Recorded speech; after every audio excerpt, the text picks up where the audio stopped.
I know you all seen the movie Mission Impossible. Why am I saying this? I'm saying this because I'm going to bring it back to the topic, which is how to focus on the pressure. Now, in Mission Impossible, we have the agent, Ethan Hunt, that he gives something that he needs to do, he needs to accomplish, and he focuses only on that, no matter what's happening, no matter how difficult it is.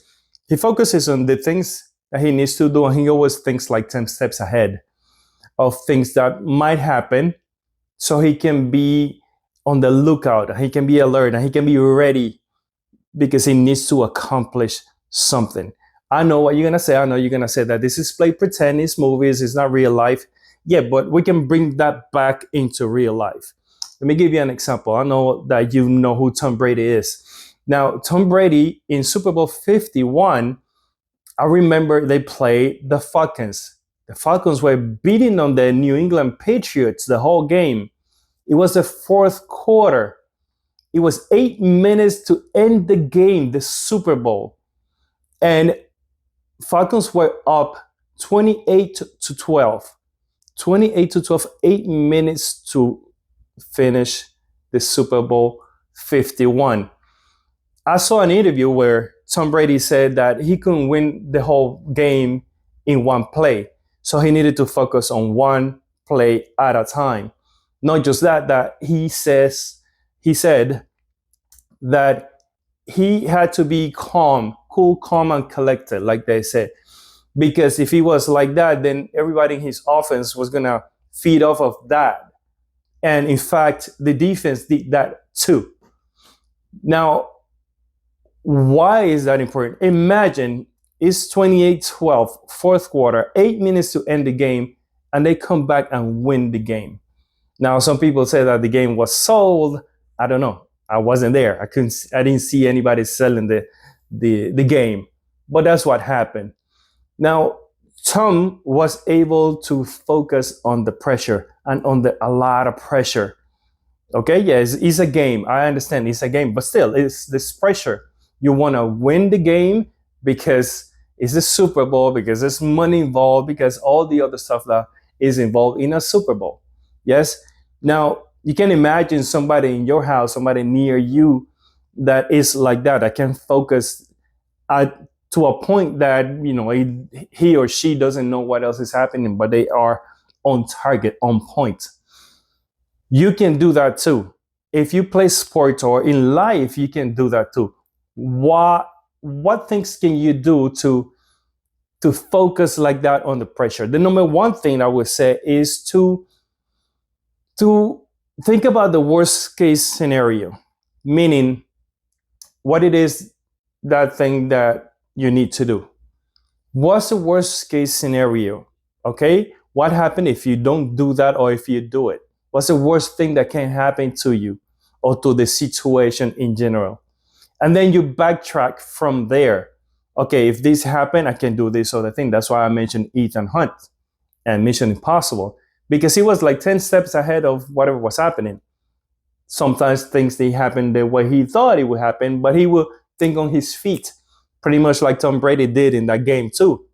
He said, okay, this is what's happening. I need to think quick.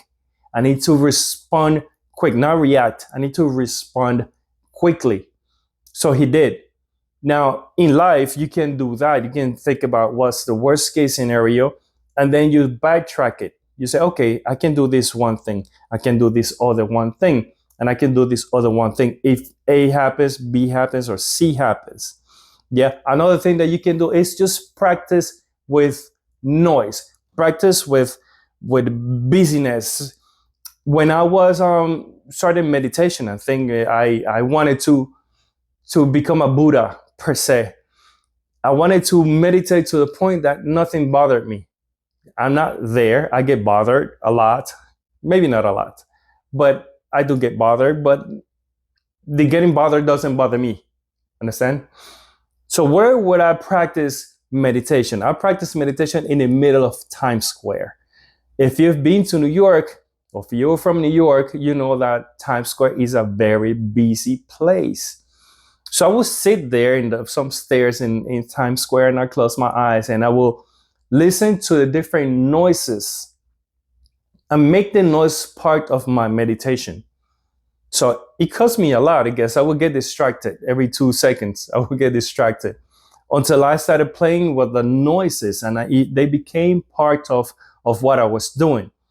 So if you want to be focused on the pressure, practice that, not necessarily focusing, meditating in a busy place, but practice whatever situation that you're going to act on being busy. So if it's a football game, if it's a game, if it's sports, just play, put your headphones on and play a music that you hate and play really loud. I'll play noises and people yelling something that resembles people yelling at you, or being busy, or being uh, something that you can practice bringing you focus on whatever it is that you're doing. And the third part of this is practice. If you do that one time, it's not going to work. If you do that 2 times, it's not going to work. It might, but probably not. So what you need to do is just practice that situation over and over and over again. If you've seen the Blue Angels, the jet pilots, if you've seen them practice, they practice with the eyes closed when they're in the room, of course. With the eyes closed, going through every movement and every motion they do when they fly in the jets. And they have to visualize what it is that they're doing, so they won't crash into each other, or they don't, die or things like that, because they're going really fast in the air. So that's another thing that you can do. So in bottom line is this: there are a few things that you can do to stay focused on the pressure. Just practice being on the pressure. You don't have to be in the situation to know what to do. Just practice that. Okay. The next thing you do is just think on the worst case scenario, and the next thing to do is just practice and practice and practice and practice. If you're gonna play sports, think about what's the worst case scenario that can happen when you're playing, and how you can react to these scenarios. If you are just doing this in life, think about what is the worst case scenario of the next step that you're gonna take, and then backtrack it, and then you get the best result that you can get. I hope this helps. I shall see you on the next one. Bye.